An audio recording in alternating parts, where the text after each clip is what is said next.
Welcome back sa aking channel. Veteranang aktres na si Jacqueline Jose may habilin na pala sa kanyang anak-anakang si Coco Martin bago ito pumanaw noong March 2, 2024. Panoorin at pakinggan hanggang sa huli ang bidyong ito para sa buong detalye.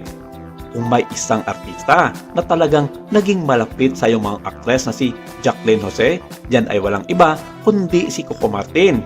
Balitang isa si Coco sa mga unang dumating sa bahay ng premyadong veteran actress matapos matanggap ang balitang natagpuan ang katawan nito na wala ng buhay.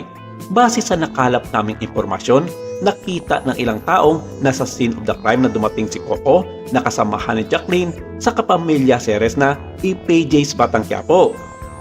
Nagpunta rin daw agad sa crime scene ang isa pang kaibigan ni Jacqueline na si Cherpay Picache na kasama rin nila sa Batang Quiapo. Wala pang post si Coco Martin sa kanyang mga social media account tungkol sa pagkamatay ng kanyang nanay-nanayan. Habang sinusulat namin ang balitang ito ay naghihintay pa rin ang lahat ng karagdagang detalye sa pagpanaw ng Cannes Film Festival Best Actress at kung ano ba talaga ang naging sanhi ng biglaan nitong pagkamatay. Sa unang lumabas na ulat, posible raw na nadulas at nabagok ang ulo ng aktres sa loob ng kanilang bahay na naging sanhi ng kanyang pagkamatay. May report naman na nahulog umano si Jacqueline sa hagdan. Pero kahapon lamang ay nagbigay na ng kanyang payag ang anak nitong si Andy sa harap ng media na inatake daw umano sa puso ang kanyang ina kung kaya bigla na lang ito natumba at naging sani ng kanyang kamatayan.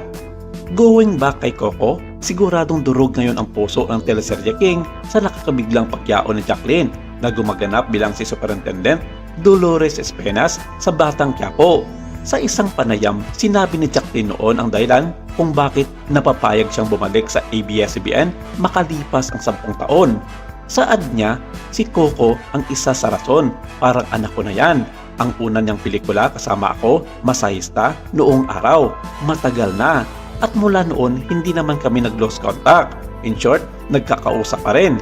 Ang pakiramdam ng artista, ako kapag hindi ako nakapasok sa soap ni Coco, halimbawa itong probinsyano na natapos, hindi kumpleto ang pagiging artista ko.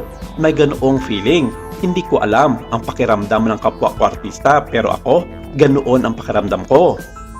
Naikwento rin niya na paulit-ulit niyang sinasabihan noon si Coco na sumabak na rin sa mainstream movies. Pero ayaw daw nito at alam niya na nahihiya nga siya dahil marami daw pagkakataon na nakikita niyang binubuli ito ng ibang mga directors na bagay namang ikinalungkot niya.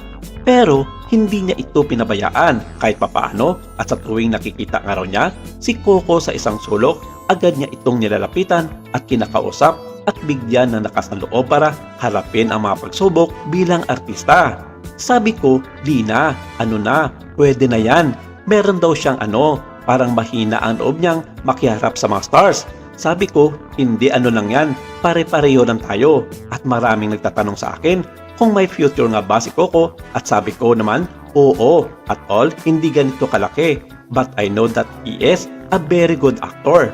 Alam kong mahusay siya dahil lagi kaming nagsasama sa mga indie films. Pero ganun pa man, hindi naman nagdamot ng kanyang mga natatamong biyaya ang aktor nang ito'y umusbong at hindi napigilang sumikat bilang isang lead actors ng Kapamilya Network. At gaya ng sinabi niya, hinding-hindi nakakalimutan ni Coco Martin ang mga taong tumulong at nagpalaki sa kanya bilang isang artista. Isa na nga dito ang kanyang nanay-nanayang na si Jacqueline Jose na sa simulat sa pool pa lamang ay tinulungan na niya ito magkaroon ng maraming proyekto sa telebisyon. Hanga naman dito ang pumanaw na aktres sa lahat ng mga kabutihan ng kanyang anak-anakang si Coco Martin dahil hindi siya nababakante sa lahat ng oras na kailangan niya magkaroon ng mga proyekto sa ABS-CBN at maging sa Kapuso Network na GMA7. Sa kanyang naging interview noon sa kapatid network showbiz reporter na si MJ Marfori, sinabi nitong isa si Coco sa mga taong hinding-hindi niya makakalimutan hanggang sa kanyang pagtanda at hanggang sa kanyang kamatayan. Hinabili nito na kung darating ang panahon na matapos na ang kanyang buhay sa mundong ibabaw ay wag na wag raw itong ihinto ang kanyang patuloy na pagtulong sa mga veterano at veteranang artista sa pagbibigay ng suporta, hindi lamang sa pagbibigay ng mga proyekto sa showbiz, kundi maging sa mga tulong pinansyal sa mga may sakit na kasama nila sa industriya. huwag rin daw sana nitong pabayaan at bigyan palagi ng payo ang kanyang kinakapatid na si Andy Eigenman na gabayan ito sa kanyang patuloy na buhay kasama ang kanyang mga apo. Si Andy ay piniling mabuhay sa malayong mundo ng showbiz kasama ang kanyang asawa na si Felmar Abripayo at ang kanilang 3 anak sa lalawigan ng Siargao. Maraming salamat. Ito lang muna ang ating update for today.